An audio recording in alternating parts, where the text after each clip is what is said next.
From the dungeons of Morningstar, I'm Clint. And I'm Stretch, and this is Prevailing Strange.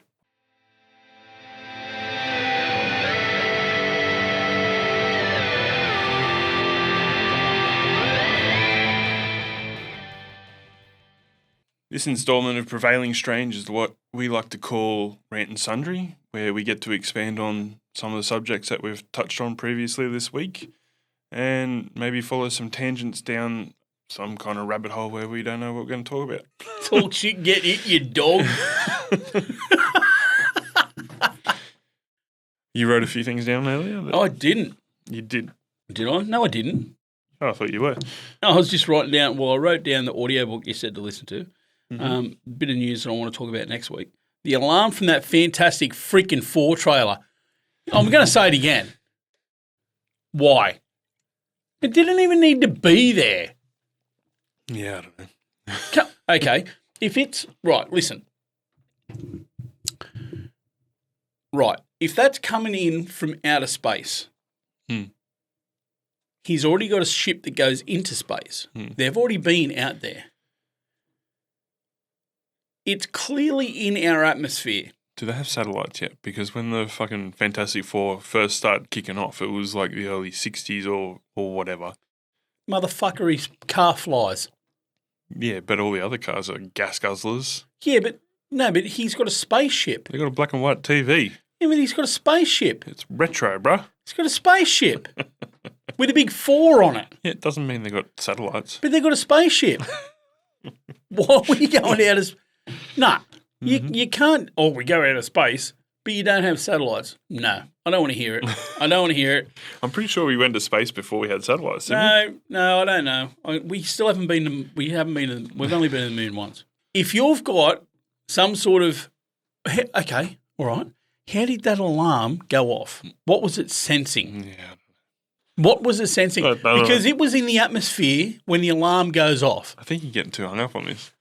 I'm more concerned about the beard. The beard was No, the weird. beard doesn't bother me because rocks are fine. You can do what it wants. But he doesn't grow hair on his head. He doesn't have hair. He's got rocks. Why is he growing hair on his face?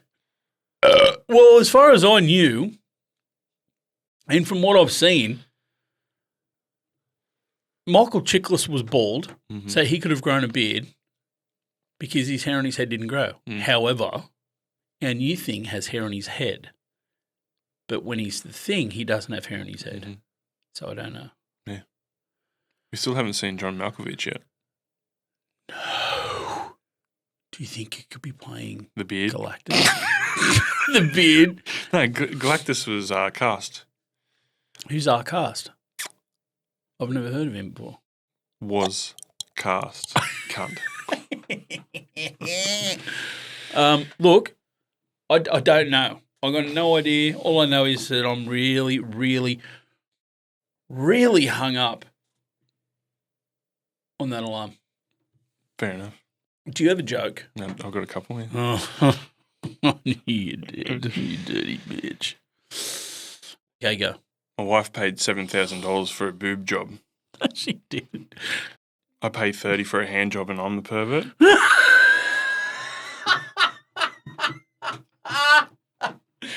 You got another one? I've got a few. Okay. What do you call a horse that doesn't fall over? I don't know. Stable.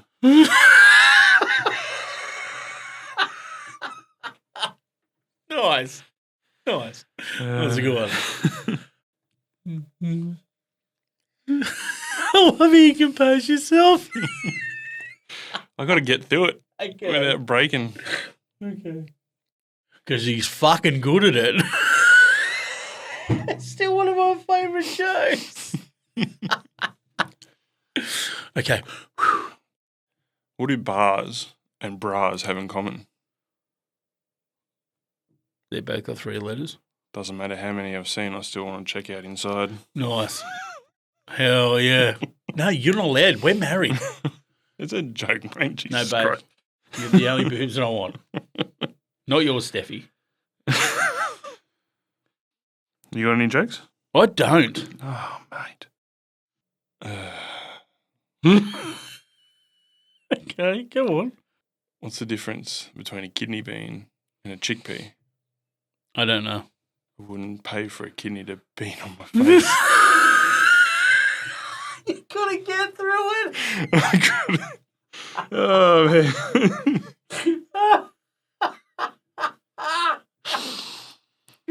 Oh, shit. I wouldn't pay for a kidney to bean on my face. Kidney to pee on your face? Bean. What the fuck? Kidney bean or a chickpea. I wouldn't pay for a kidney to bean on my face. I wish I was a Ryan Gosling. Oh, Jesus. Wait, did you hear about the circus fire? No. It was intense.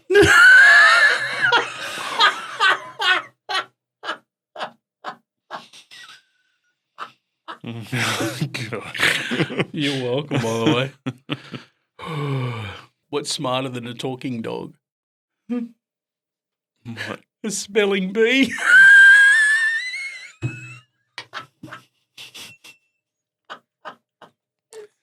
It is. Oh, come on, mate. You can't have... Not all jokes can be good. That's true. Why does a chicken coop only have 2 doors? If it had 4, it'd be a sedan.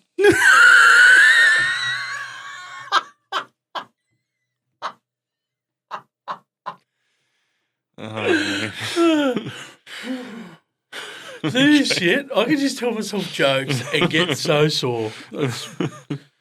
Oh, God. I'm looking at my notes here for what we were talking about earlier. And Yeah. I know what I wanted to say, but I can't remember what subject we were talking about to fucking bring it up. But I'm going to talk about it anyway. Yeah, you know why? Because we can rant here. We Go can. for it. So, you know the story, 101 Dalmatians. Yeah. So there was an original that was based on a book, and there was a sequel to that book. Now, in that book, I know what it was. We were talking about the kids and the parents going missing and shit like that, and stuff got weird. All humans disappear from Earth in the sequel to 101 Dalmatians. So it's just dogs. Really? And it gets to a point where dogs step up into people's positions to run the world. There's a dog president, and then they're telepathic, and they're flying. Yeah, it's some fucking weird, kooky shit, man. Really? Yeah, and this shit was written back in the 20s or whatever. I don't know what the fucking author was smoking, but... Dude, acid. Yeah. It was on some good Did shit. they have acid in the 20s? I don't think they did. Dude. I think that was a 60s invention, wasn't it? Something like that. But I actually heard a story the other day, and it was a bloke was tripping on acid, and he said he was standing there and he sat next to his dog, and he said to his dog, what do you call his dog? The dog name is Buster. Good dog And name. he's like, hey, Buster, what's going on, man? I'm not feeling good. And the dog looked at him and goes, dude, I really hate that you call me Buster. My name's Dave.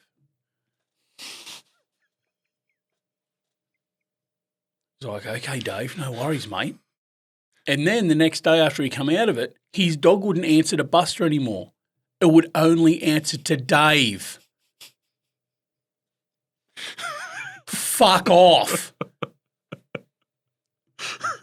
So his dog wouldn't, Buster, come here. Nope. Dave, come here. Fucking coming, bro. Trottle over. Come on. Fucking weird, man. He talked to his dog and his dog said, that's not my name, my name's Dave, and then would from there on would only answer to Dave. Everyone needs to be on acid. Everybody at home. Find your acid, find your shrooms, go for it. Man, the human brain is such a fucking weird and wild thing. Like they're using acid and MDMA to treat depression and shit these Bro, days. Like 30% of your brain is used. yeah, it's rewriting synapses and shit. Yeah, that's why I'm so much smarter than everybody else. Like when people have accidents and get hit on the head, and then they wake up as like savants, Yeah, man. mathematics savants, Yep. speaking languages they didn't speak before, and like these are legit studied cases, and nobody knows why. Or they go and kill people. I don't think. No, I think I did hear something about that. Yeah. Head injuries. Yeah. Head injuries turn people into psychopaths. Hmm. The bloke who played half sack in Sons of Anarchy. Yep. So he was riding his bike one day, come off, head injury. After that, killed his landlord's right. dog, Yep. and then took his own life. Wow. After the head injury, dude. Come on. You either see yourself become a hero or you live long enough to see yourself become the villain. You're either Batman or the Joker. Whichever, flip a coin. You're Two-Face as well then. Yeah. Because you're going to flip the coin. But you see this shit and you're like, I've never got stoned and wanted to fight someone. I've never been on mushrooms and wanted to hurt somebody. When I've been drunk, though, at a pub, I've been in so many altercations it isn't funny. But for some reason, I can go to a bottle and buy that. But I can't. I can now because I've got medicinal weed. But so I go to the chemist and get that now. Mm-hmm. But I actually signed up with Paul Stamets, and they call him the godfather of mushrooms, right? Mm-hmm. So you can sign up for his trial, and he's actually doing something in the US right now where you can sign up for his drug trial. Mm-hmm. He wants to do as much as he can for the medical field, especially the brain medicine, where he will put you on something he calls the Stamets stack. Only one of these mushrooms is hallucinogenic. The rest are things like turkey tail, lion's mane, and he'll put you on this stack, and he wants you to check in every week. Mm-hmm. It lasted 3 months, man, and the response was overwhelming. Yep. There was that many people who said nothing but positive things about this, and now it's in front of Congress to get it passed. I legitimately think that if you go to your doctor and you go, look, I'm having these thoughts, I'm feeling a certain way, and their option is to go straight for a pill, that's an issue, man. Yep. We've got to talk about that. There's so much other shit that you can do for your brain, and like it's a literally, it is, you can see it on a scan. Before mushrooms or LSD, after mushrooms and LSD, there is a physical change in your synapses. There's a physical change in your brain activity. Yep. Why aren't more people talking about it? It's pretty fascinating. It's fantastic. You've never had shrooms, have you? No. Dude, I'm telling you right now, it's going to change your life. See, You'll watch so many more movies. See, I'm the type of person that hallucinates when I get sick. So I'm like, I'm worried about, like, not worried, but like I've always kind of been a bit standoffish about it because I'm like, That's why the first time I ever tried any hallucinogenics was, dude, we're probably going about 8 years ago. Mm-hmm. And I tried DMT. That was my first ever taste into hallucinogenics. And a mate of mine come up from down Cardiff and he's like, okay, I've done it before. I'm going to be your guide. Mm-hmm. So we sat in my room. It was cool. The lights were dimmed and I put on some, it was Alice in Chains, the acoustic version. I'm pretty sure you told me it was Alice in Chains, yeah. And he's like, okay, mate, this is what we're going to do. Now, a mate of mine, Bo, had brought that DMT for me. And he said, take it whenever. I'm like, okay. So I sat on it for probably about a year. Mm-hmm. I weren't ready. I was going through some shit. And I ended up just going, okay, tonight's the night. Rang him up and I go, bro, I'm thinking about doing this. He goes, I'm on my way. So he come up and sat with me and he's like, I'm going to guide you. So I'm like, right, that's sweet. Literally, I went into a different dimension. Yep. There's no other way to explain it. It was like it was like if you watch Star Trek and you're going through warp. Mm-hmm. It was like that and you open up into this massive plane. It was incredible. Beautiful. Dude, I can't, the feelings you get from it, you can't explain. Yeah. Which I find interesting because, like, you don't hear about anybody having a bad trip with this. Everybody sees the same shit. Like, how does everybody see the same stuff, dude? Yeah, why is it touching a How certain... can Joe Rogan see the same shit I'm seeing? Yeah. We're on opposite sides of the world. Yeah. It's so fucking weird. There's a comedian, His name is Paul the Joker. He's a Pommy fella, Scouts fella. So funny, dude. Fucking funny. His whole life, dude. Every tattoo he's got now. He completely changed, he said, after he had it. And, yeah, it's just, I am very curious about it. I seen a fucking python, bro. And now it's the serpent. It's with me everywhere. I got a tattoo on my chest. Dude, and that's the thing. I would not be where I am today. No. I would not be where I am today if it weren't for that trip. Mm-hmm. Because up until that point, I was hard against all drugs. Every drug, no. Mm-hmm. Up until that point is when I was like, some drugs have a place. If you're going to wake up every morning and make yourself stupid, absolutely. Of course. That's abuse. It's abuse, isn't it? The fact that I'm 42 years old, I've had DMT once. Damn. Whoa! Not that old. Yeah, I've had DMT once. Well, I've mentioned it a lot in this episode. My mate Emily O'Brien, she was the first person to give me magic mushrooms. Mm-hmm. And I've got more of affinity for magic mushrooms than anything else. That there is my big reset. If I've had a massive month and I'm not okay, like whether it's just bills or shit with life in general, owning a small business, what's going on in the world today, if I need a hard reset, I'll get Rach to make me a tea. Mm-hmm. And it's just literally 5 grams of mushrooms and I'll make a lemon tea.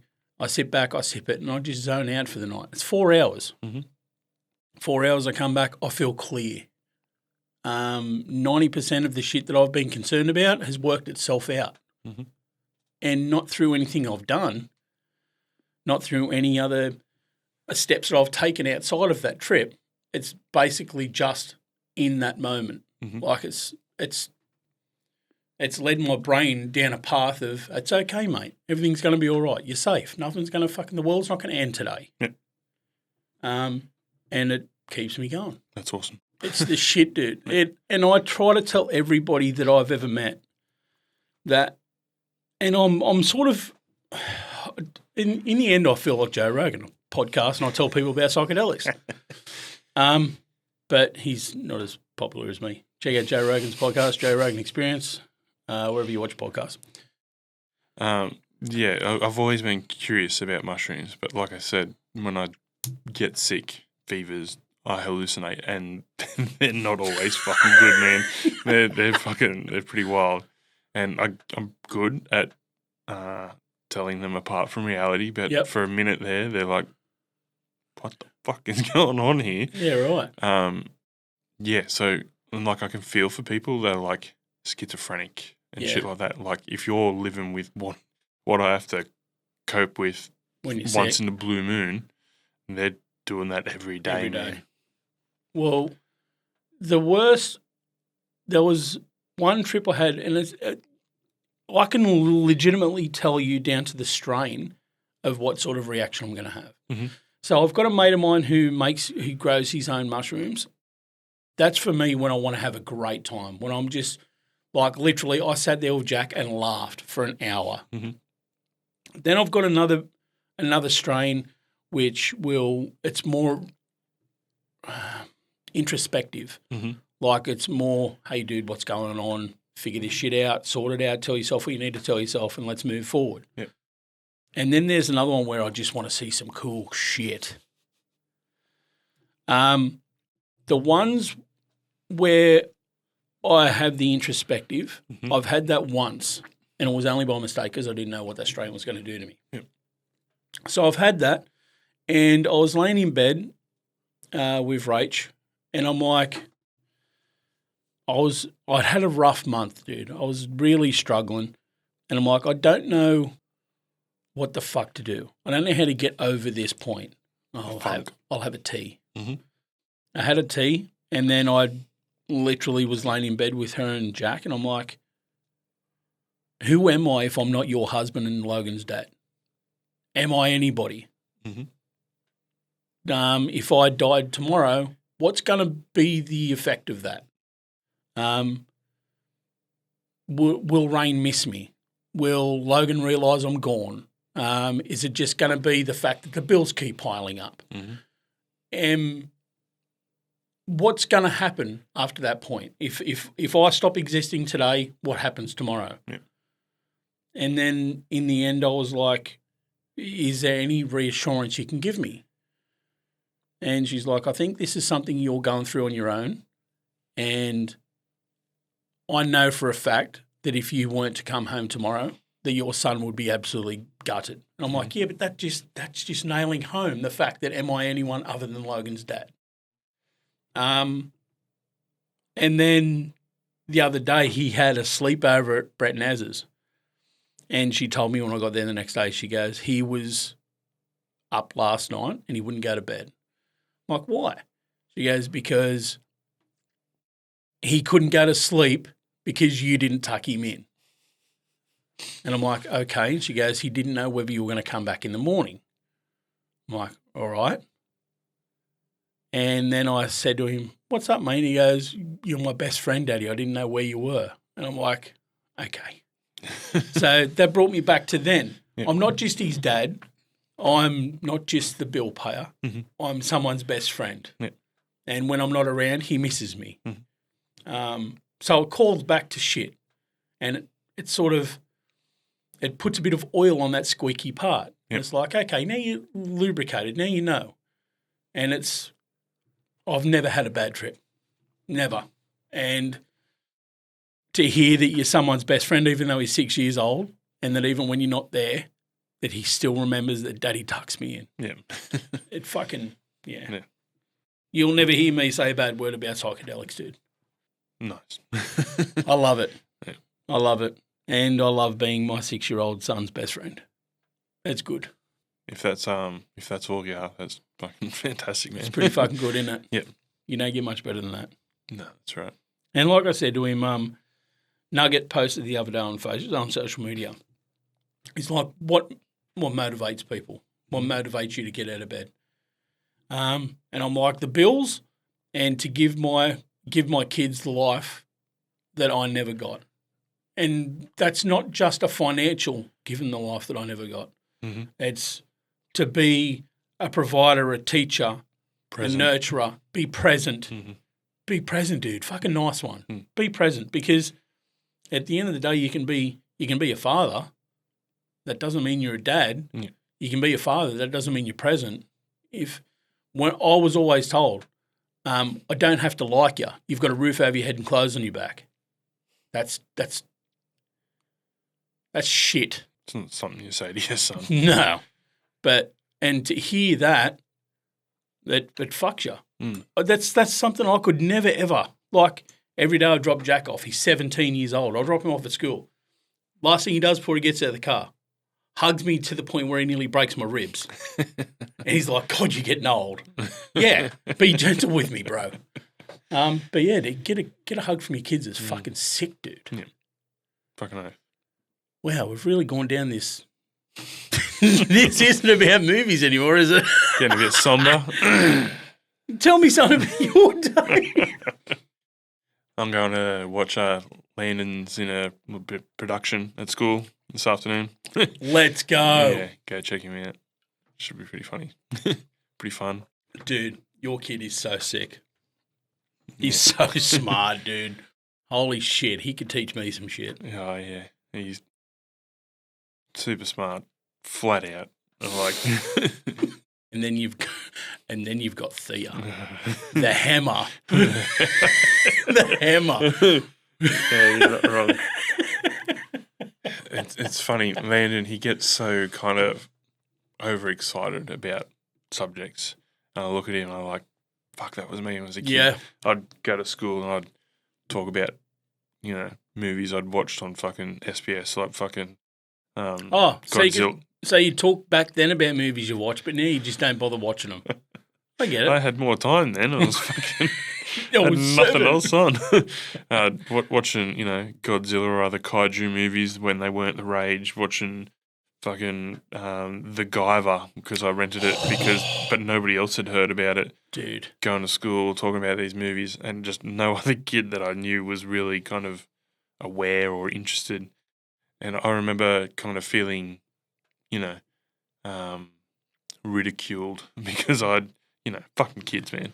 Fuck kids are shit. Yeah, I look at Landon and he gets overexcited about things. I'm like, where do you draw the line? Do I tell him that, it's all right to rein that back, to be excited about things because you got to, you want to fit in with people? Yeah.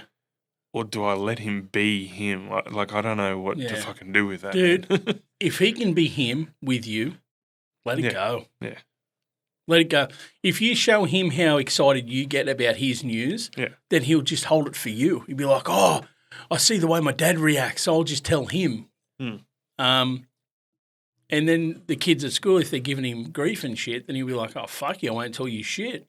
And I'll get home and tell my dad. That's the thing. He's got this thing where I think he thinks that it's better to be friends with everybody than it is to kind of get that connection with a smaller his group. People. So, yeah, it's funny. Yeah, I don't know. That's something with owning a business as well. Like, you want to be friends with everybody. Yeah. And you want to make sure that they're all happy and everything's okay. At the end of the day, though, your sanity needs to come first. Yeah. Because, well, I'm a perfect example. Like, at one point, man, we had 18 tattooers here. It's wild. And then, like, we had 18 different personalities all gelling together, and it was a great time. And then through, like, economic shit and us being out here in the sticks, everyone's moved into Newcastle. They've all done their own thing. They're all, got their own path. And, dude, I love them and I miss them all the time. Yeah. Can't blame them. You can't blame them, though. You can't expect somebody to be in your circle 90% of the time when they're their own people as well. That's right. And that's, like, I miss talking to them every single day. Mm-hmm. But the fact that they've gone out on their own, and there's some of them that came to us and that were working here that didn't really have their own bearings and didn't really have their own voice as such. Yep. And then they found it and moved on. And I'm like, fuck, you can't be mad at that. No. Yeah. You can't be mad at that. You can't be mad at someone progressing beyond your world. Growing beyond your world. Yeah. Like, you've got to, fucking pat him on the back and, hit him on the arse and go get him, Tiger. Yeah. Fucking get it. Yeah. And, like, there's so many people out there that if they've got an apprentice in the tattoo industry and that apprentice moves on, apparently they're got to be your enemy. No fucking way, dude. If, like, my apprentice Gunsy, she's just got her own little stew over at Maitland. Fuck, dude, I'm so proud of her. Yeah. To come from, to someone who used to doubt her own artistic abilities to now just like, no, I am fucking good enough to do this shit. Yeah. Yeah, I can do it myself. Yeah. You can't help but pat someone on the back and say, fucking congratulations, dude. Mm-hmm. And then you got other people that go and do a music festival after they've ripped off hundreds of people of thousands of dollars. And I'm like, what the fuck, dude? You should not be a tattoo artist. He is so bad. I'm not going to mention his name on here because he's a fucking dick anyway, but there's some people that shouldn't do this shit. And then there's people that definitely should. Yeah. Well, that's one thing I like about the tattoo industry these days is it's that paradigm shift to it's more about the creativity than it was about its fucking it was roots just pick and stick back in the day. Yeah. Like, there's something on the wall, great, I'll get it down, photocopy it and stencil it up. That's what you get. Yeah. But now, dude, there's so much shit. Yeah. Like that was done by my friend Misty, and she gets stoned and does all these dots. Yeah. Dude, you should see the shit she's done. Yeah. It's That's fucking cool. incredible. Yeah. But that's her artistic outlet. Like, Yeah. she's got, if, she has a bad day, she'll get stoned, sit down and do a dot. Yeah. But it's so cool that there's like when I say accessible, to an extent, tattooing is accessible as a medium for creative people. Absolutely. like there's not a lot of kind of creative outlets where you can get that instant kind of monetary fucking return. Where you see the creation and then you get, like, if you do a painting, that painting could sit on the wall for fucking years before you see any sort of give back. A lot of artists will have to sit and wait and wait and wait until they make it. Well, this is a creative outlet. Yeah, dude. And I can pay my bills with it. Yeah. That's I love that for me. Sometimes. Sometimes. But yeah. That's all I've got time for today, buddy. Awesome. You fucking sign us off for a change. I'm going to urinate. I start us off every time. Oh, God. Thanks for joining us again, guys. We really appreciate having us on your phone and your TV or wherever you watch us. Please like, comment, subscribe. Do all the stuff that you want to do. Talk to us, ask us questions, tell us stuff you want to hear about, or tell us your experience with psychedelics. Love, peace, and drinking rest. Thanks, guys. Bye.